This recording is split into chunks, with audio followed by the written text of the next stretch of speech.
नमस्कार। गुजरात विधानसभा चुनाव की तारीखों का ऐलान हो चुका है। 1 दिसंबर और 5 दिसंबर 2 चरणों में मतदान होगा और नतीजे 8 दिसंबर को आएंगे। गुजरात में सभी राजनीतिक पार्टियों ने चुनाव प्रचार की तैयारियां जोर शोर से शुरू कर रखी है। अब देखना यह है कि क्या गुजरात में इस बार 27 साल से सत्ता में रह रही भारतीय जनता पार्टी फिर से गुजरात में अपना कमल खिला पाएगी या सत्ता में कोई बड़ा फेरबदल हो सकता है। प्रधानमंत्री नरेंद्र मोदी जी का गुजरात राज्य गढ़ माना जाता है और पिछले 27 साल से भारतीय जनता पार्टी लगातार गुजरात में अपना परचम लहराते हुए आ रही है। तो ऐसे में क्या गुजरात की जनता इस बार फिर से मोदी जी को अपना नेता चुनेगी या गुजरात में त्रिकोणीय मुकाबला हो सकता है। गुजरात में हर बार चुनाव दो पार्टियों के बीच में होता आ रहा है, लेकिन इस बार तीसरी पार्टी अरविंद केजरीवाल की आम आदमी पार्टी गुजरात में एंट्री कर चुकी है। लेकिन चुनावी सर्वे के मुताबिक इस बार भारतीय जनता पार्टी और कांग्रेस के बीच में कांटे की टक्कर न होते हुए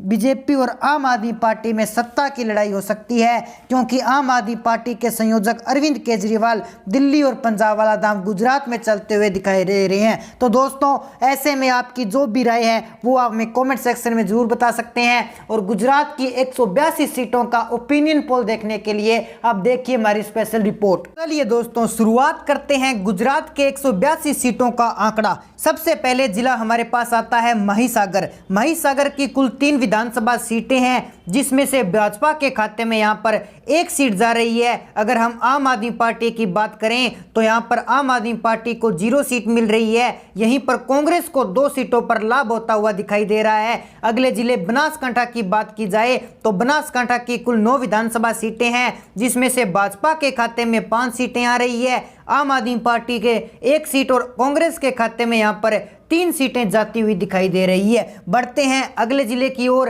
अगला जिला आता है दाहोद। दाहोद की कुल 6 विधानसभा सीटें हैं, जिसमें से भाजपा के खाते में 2 सीटें और कांग्रेस भी यहां पर 2 सीटें ले रही है और आम आदमी पार्टी 1-1 लेती हुई दिखाई दे रही है। इसी के साथ राजकोट जिले की बात करें तो राजकोट जिले के अंतर्गत 8 विधानसभा सीटें आती है, जिसमें से भाजपा के खाते में 3 सीटें, आम आदमी पार्टी के खाते में 1 सीट और कांग्रेस के खाते में 4 सीटें। अगर अगले जिले की जूनागढ़ की बात की जाए तो जूनागढ़ के अंतर्गत 5 विधानसभा सीटें हैं, जिसमें से कांग्रेस के खाते में 3 सीटें और भाजपा के खाते में 2 सीटें। आम आदमी पार्टी का यहां पर सुपड़ा साफ हो चुका है। अगले जिले बहरूच की बात की जाए तो बहरूच के अंतर्गत 5 विधानसभा सीटें हैं, जिसमें से कांग्रेस के खाते में 2 सीटें और भाजपा के खाते में यहां पर 3 सीटें जाती हुई दिखाई दे रही है। आम आदमी पार्टी यहां पर भी खाता खुलता हुआ नहीं दिखाई दे रहा है। मेहसाणा जिले की बात करें तो यहां पर कुल 7 विधानसभा सीटें हैं, जिसमें से भाजपा यहां पर 2 सीटों पर कामयाब हो रही है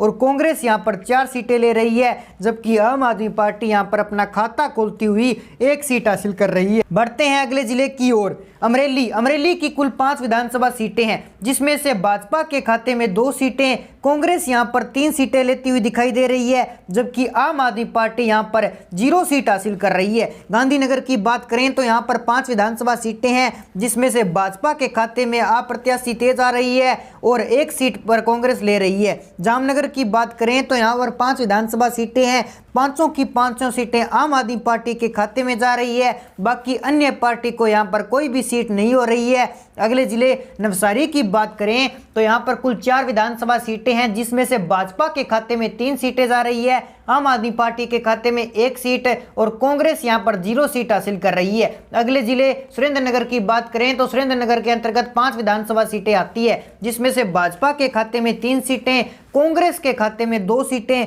और आम आदमी पार्टी के खाते में 0 सीट जाती हुई दिखाई दे रही है। भावनगर की बात कर लेते हैं तो भावनगर के अंतर्गत 7 विधानसभा सीटें हैं, जिसमें से भाजपा के खाते में 4 सीटें, कांग्रेस के खाते में 2 सीटें और आम आदमी पार्टी के खाते में 1 सीट जाती हुई दिखाई दे रही है। अगले जिले सूरत की बात की जाए तो यह गुजरात का सबसे बड़ा जिला माना जाता है।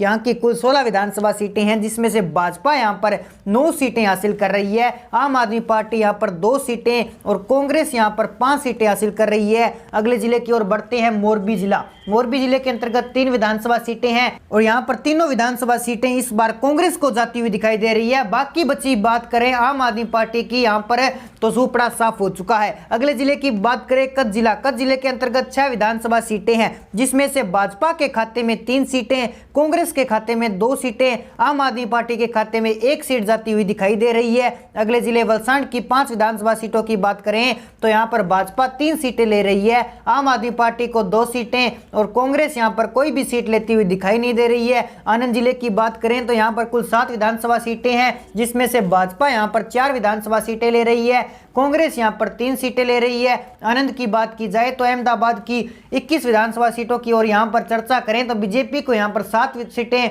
आम आदमी पार्टी को 3 सीटें, कांग्रेस को 11 सीटें जाती हुई दिखाई दे रही है। अगले जिले छोटा उदयपुर की बात करें तो यहां पर कुल 3 विधानसभा सीटें हैं, जिसमें से बीजेपी के खाते में 1 सीट और कांग्रेस के खाते में यहां पर 2 सीट जाती हुई दिखाई दे रही है। इसी के साथ अगले जिले पाटन की बात की जाए तो यहां पर 4 विधानसभा सीटें हैं, जिसमें से बीजेपी के खाते में 1 सीट और कांग्रेस के खाते में 2 सीट, आम आदमी पार्टी के खाते में 1 सीट जाती हुई दिखाई दे रही है। अगले जिले साबरकांठा की 4 विधानसभा सीटों की बात करें तो यहां पर बीजेपी के खाते में 3 सीटें और कांग्रेस के खाते में यहां पर 1 सीट जाती हुई दिखाई दे रही है। गांधीनगर की अगर बात करें तो यहां पर 5 विधानसभा सीटें हैं, जिसमें से बीजेपी के खाते में 2 सीटें और कांग्रेस के खाते में 1 सीट, आम आदमी पार्टी खाते में 2 सीट जाती हुई दिखाई दे रही है।